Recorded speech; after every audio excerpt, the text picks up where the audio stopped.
میرا سوال ہے کہ اگر کسی شخص کو دمے کا مرض ہو اور وہ روزہ رکھے تو روزے کی حالت کے اندر نیبولائز کروا سکتا ہے یا نہیں؟ ماشاءاللہ، بزرگ کا سوال. دمے کا مریض ہوتا تکلیف میں، اللہ پاک شفا عطا فرمائے. اگر آپ کو بھی یہ خدا نہ خواستہ نہیں ہے تو اللہ محفوظ رکھے، ہم سب کو محفوظ رکھے. نیبولائز نہیں کر سکتے کیونکہ اس میں بندکیاں چھوٹی چھوٹی دوا کی اڑتی ہیں، باریک باریک قطرے اڑتے ہیں، ڈراپس، اور وہ سانس میں جائیں گے، دماغ میں چڑھیں گے، تو یہ اس لیے اس کا روزہ ٹوٹ جائے گا. صلو علی الحبیب صلی اللہ علیہ محمد.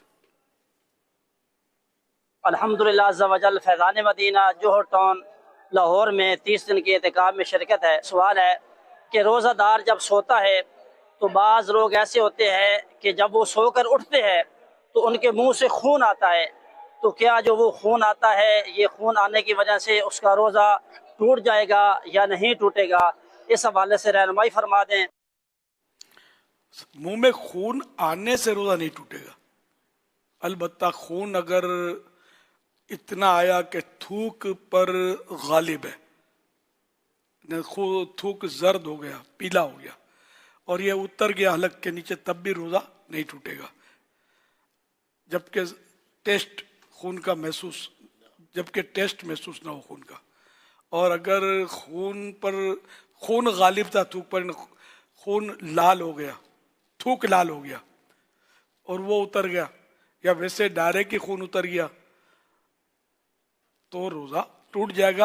اور ڈائریکٹ اترنے کی صورت میں یہ کہ جیسے بہت باریک اترا اور ٹیسٹ ہی محسوس نہیں ہوا، پتہ نہیں چلا، تو روزہ. اس میں اس کی یہی تشریح ہے کہ اگر تو خون غالب ہے یا برابر ہے تو صرف اترنا ہی یہ روزے کو توڑ دے گا، اور اگر کم ہے تھوک سے تو پھر اس میں یہ شرط ہے کہ اس کا ذائقہ محسوس ہو. تھوک اور خون برابر ہے یا خون زیادہ ہے تو اب یہ کہ یہ خون ملا تھوک جو ہے یہ جائے گا حلق سے نیچے، روزہ ٹوٹے گا.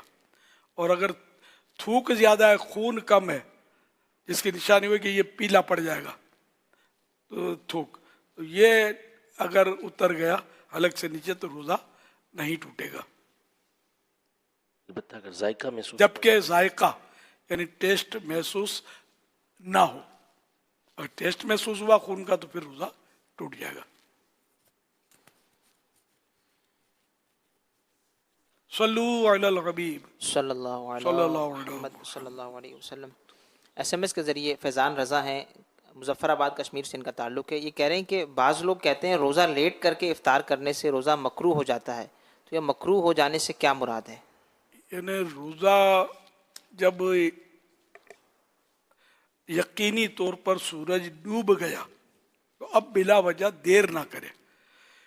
دیر کریں گے تو کراہتائی مکروہ، تو یہ مکروہ تنزیہ یعنی ناپسندیدہ ہے. بہتر یہ کہ سورج غروب یقین ہوتے ہی افطار کر لے. اس کی حدیث سے پاک ہے نا، میری امت بھلائی پر خیر پر رہے گی. یہ صلو علی الحبیب صلی اللہ علیہ محمد.